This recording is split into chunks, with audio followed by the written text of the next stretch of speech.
My name is Carol Jing Wu. I'm a research scientist at Facebook AI Research.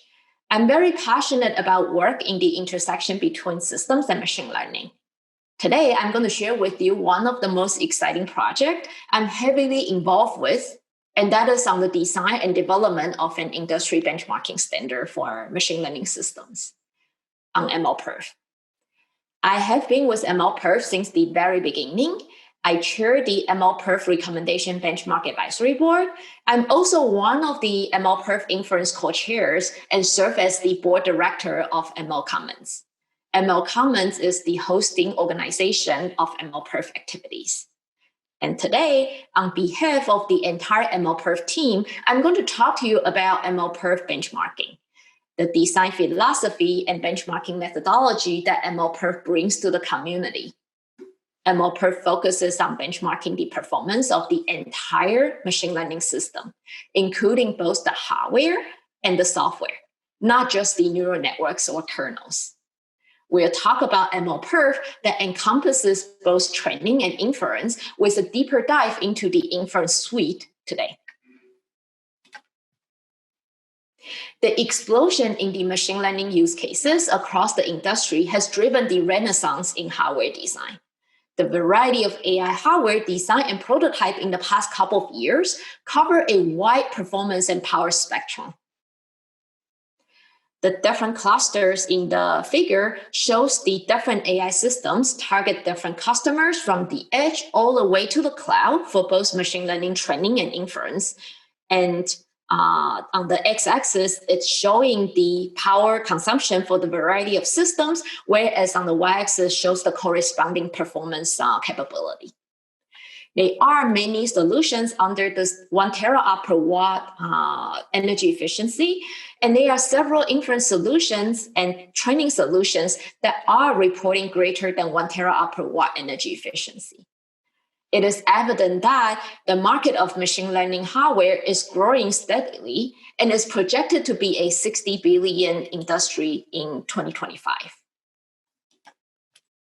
Given the explosive growth in the AI hardware space, an important question for consumers of the AI systems to answer is how do we make fair comparisons of the various AI hardware and more broadly, AI systems, where the performance of software plays a significant role in the total efficiency of the system. For example, when machine learning tasks are representative use cases for today's AI system, which model do we care for the variety of tasks and with which data set? These are all very important questions that drove this beginning of MLPerf. The idea here is that we would like to come up with the right set of benchmarking methodology, which will be used to align research with development efforts. And by getting all the competitors in the industry to come and optimize for a clear objective, because what gets measured will get improved over time. Next, let's take a look at what MLPerf is and how MLPerf curates a benchmark. What is the science behind the benchmark curation? One of the very important questions that we asked in the early days is whether there are successful lessons that we can learn from.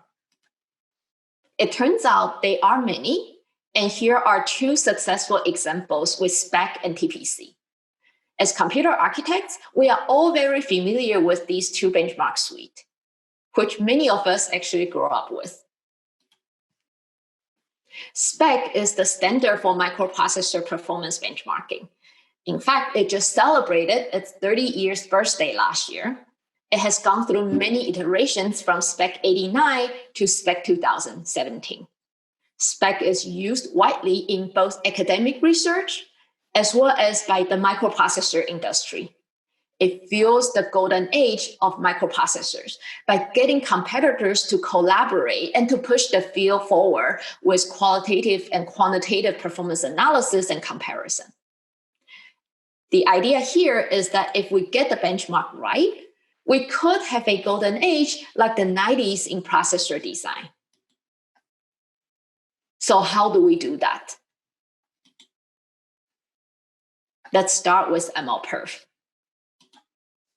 MLPerf is a community-driven benchmarking standard with wide industry and academic support.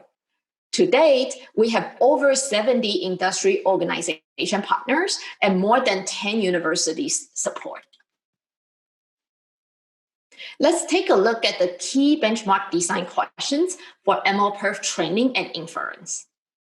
First, we want to identify the benchmark definition. And then we want to answer the question of which machine learning task do we want to benchmark systems with. In addition, a very important design question for benchmarks is basically the metrics we want to use to evaluate the execution time performance and efficiency of a particular system. And therefore, in MLPerf, we identify and define the metrics appropriate for training and inference. We also want to specify implementation equivalence. What exactly can submitters change across different combinations of software, library, and hardware of the AI systems? Furthermore, there are benchmarking issues that are specific to training as well as inference. For example, some training-specific issues that MLPerf dealt with includes what hyperparameters can submitters tune. How do we define the benchmarking rules such that we reduce training result variance and ensure that the result score reported by the submitters are representative of common cases? Issues specific to inference include rules for quantization strategies. What kind of retraining techniques are allowed in inference submissions? Finally, we also come up with result presentations such that we enable fair and easy performance comparisons across different AI system submissions. Here is the execution flow for MLPerf training benchmarks. The simple flow goes as such. We take a data set to train a particular model, and then we measure the time taken to achieve that target accuracy. So for example, in the case of the image classification benchmark, we take the ImageNet data set to train ResNet 50 and measure the time taken for convergence to reach the 75.9% accuracy. Obviously, the target quality is going to improve over time. So we plan to raise the accuracy target to capture the state of the art. The next question we asked is basically, how do we specify the model? In MLPerf closed division, we do specify the model such that we can make apple-to-apple comparisons across different AI systems. And for the open division, we leave the model selection and specification to the submitters. Let's take a look at what the final table is like, representing the entire MLPerf training benchmark suite. Here, we can find the different benchmarking scenarios, the use cases, the model architecture that's used, and the data set for each of the tasks with the corresponding quality threshold. Next, let's talk a little bit about metrics. As architects, we often focus on performance. So for example, with spec, we measure system performance in execution time, in IPCs, instructions per cycle, cache miss rates, MPKI, memory bandwidth consumptions, so on and so forth. But for machine learning, performance is only an aspect of the performance of machine learning system.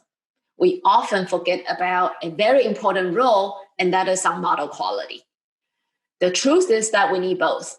And therefore, for machine learning training, we measure performance as how fast a model is to train to reach the specified target accuracy. And for inference, we also measure the time for the various different inference scenario, which we'll talk about in a little bit. Then we specify quality target for each benchmark, considering the state-of-the-art quality. The training time will include the pre-processing as well as the result validation. Finally, MLPerf provides the reference implementation for all training benchmarks in TensorFlow and PyTorch. Next, let's take a look at the methodology that we took to create the MLPerf inference benchmark suite. For inference, we provide inputs to a trained model and measure the execution time performance to achieve that particular quality level.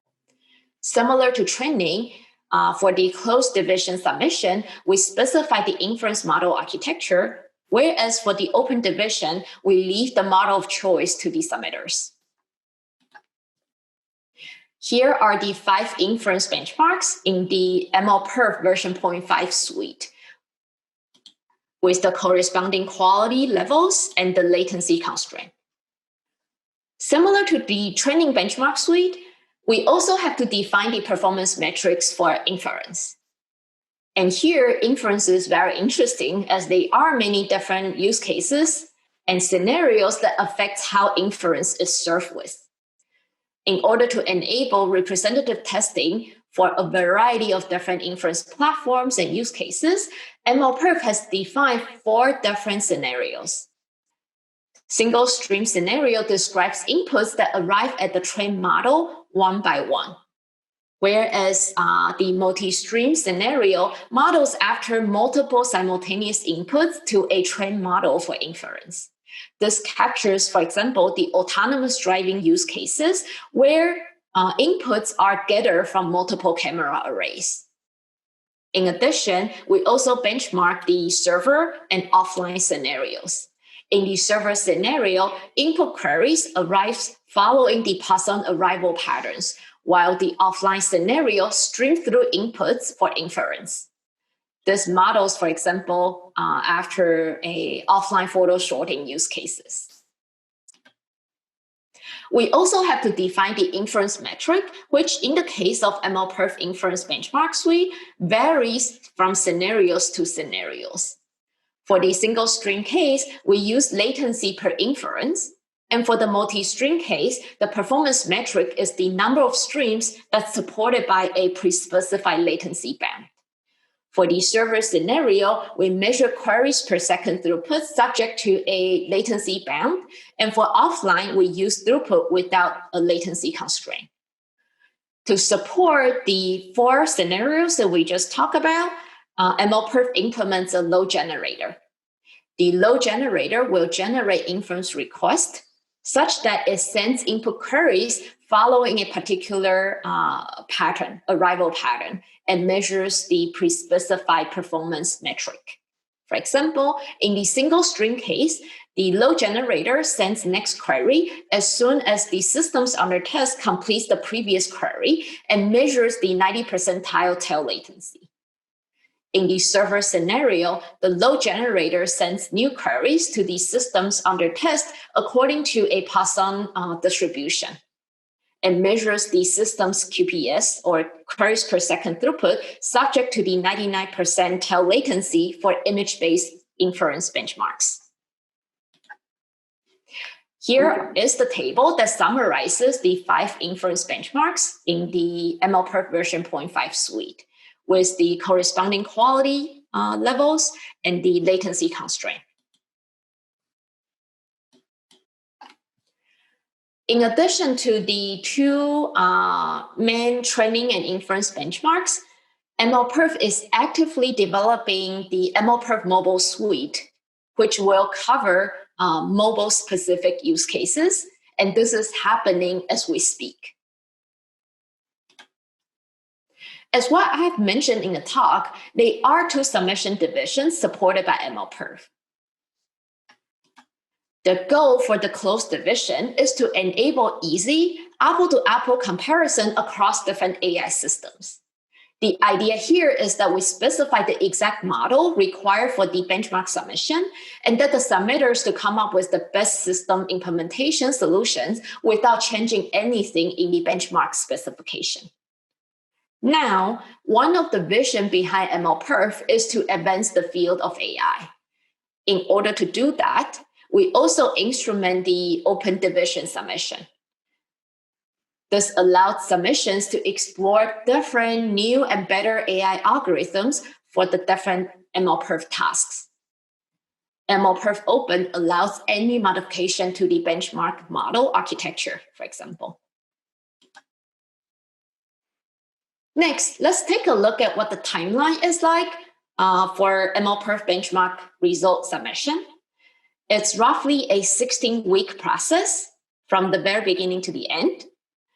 12 weeks before the submission deadlines, submitters and all the MLPerf leaders, chairs, participants will come together and basically finalize the MLPerf training and inference benchmark implementations. Then during the 6 weeks before the submission deadlines, that's when all the code, the implementations for the load generator, for example, all the submission rules get finalized. And then on the submission day, various different submitters will basically release the software implementations for their submissions. One of their very important steps is to get all the code contribution agreements taken care of, and eventually submissions get all finalized before the submission deadline. Then about 4 weeks after the MLPerf submission deadline is when the MLPerf results get published on the MLPerf website. One of the most important things for all the submitters and MLPerf participants is to attend the weekly meetings to discuss the important issues that needs to be resolved in the 16 weeks period. And this weekly working group meetings typically is an hour and a half. And this is when lots of ideas get generated, all the important benchmarking methodology decisions get made. So let's take a look at how customers, system developers, hardware vendors can assess the MLPerf results. We will go to this MLPerf inference result page, and that's where all the valuable information resides. So let's take a look at what the result page tells us. First is that we get to see the different MLPerf benchmarks, in this case, inference benchmarks that we talk about. And then under each of the benchmark is the 4 different inference scenarios that we also learned about earlier that covers single stream, multi-stream, server, and offline. Then the column describes the different submissions that happen for MLPerf inference version 0.5, the summary of the system specifications, and then the main body of the result page presents the inference score under different inference scenarios. And so it depends on which performance metric that we use. The score basically describes either latency with or throughput under certain latency bound. So here is a quick summary of the different submissions for MLPerf inference version 0.5. Variety of systems have been covered from DSP, FPGA, CPU, all the way to GPUs and ASIC for the 5 different inference benchmarks. In total, we received about 200 submissions for closed division and 400 for the open division. The MLPerf inference version 0.5 submissions covers a broad range of systems on both performance and power scale for both mobile, edge devices, all the way to cloud computing. And when we take a look at what the performance result tells us, the performance delta between the smallest and largest inference system submissions is really wide. It's about 4 orders of magnitude different. And so in this figure, we show the result across all tasks and scenarios in the closed division.